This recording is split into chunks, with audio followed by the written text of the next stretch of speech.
Well, even though it's winter, farmers are staying busy as they get ready for next year. After having a good harvest this year, farmers are getting set for spring planting. In today's Indiana Farm Report, News 18's Marley Thomas spoke to the corn and soybean specialists at Purdue University. They talk about how 2022 ended and what could it be in store for next year. Purdue Extension corn specialist Dan Quinn and soybean specialist Shaun Casteel both agree. The harvest was about as good of a harvest season as we had hoped. Harvest this year was amazing. You couldn't script it any better. The 2022 harvest season was one for the books. Farmers were even able to get a lot of other field work done to prepare for the spring. This fall allowed us the opportunity to get through and get the soil samples and to get fertility applied, and those that do tillage, they got a lot of tillage.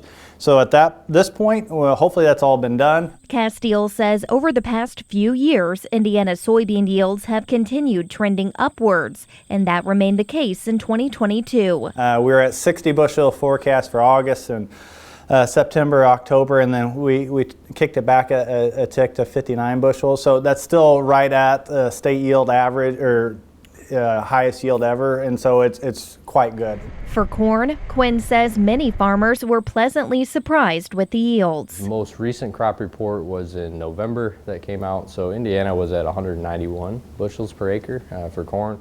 Which is really good. That's the second highest yield average that Indiana's ever had. Right now, farmers are already preparing for 2023. You know, whether you need to make upgrades on your planters or your combines, fixing things.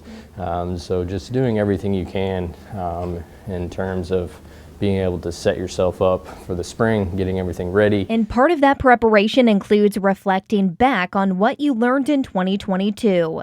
We're always trying to harp on a little bit is pinpointing, you know, where in the field did it not perform as well? Where weren't we as efficient this year or as good this year?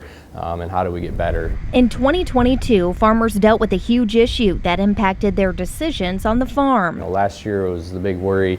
Are we going to have fertilizer? Are we going to have these certain herbicides or chemicals that farmers need to perform? However, for 2023, Quinn is hopeful the situation will be different. And this year, we're just hearing they're going to have them. I think the price will still be up than what we saw the last couple of years.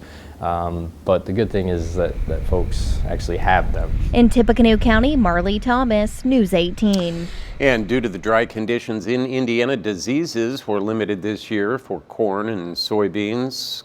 Quinn says they did see tar spot, but that was late in the season and did not impact yields.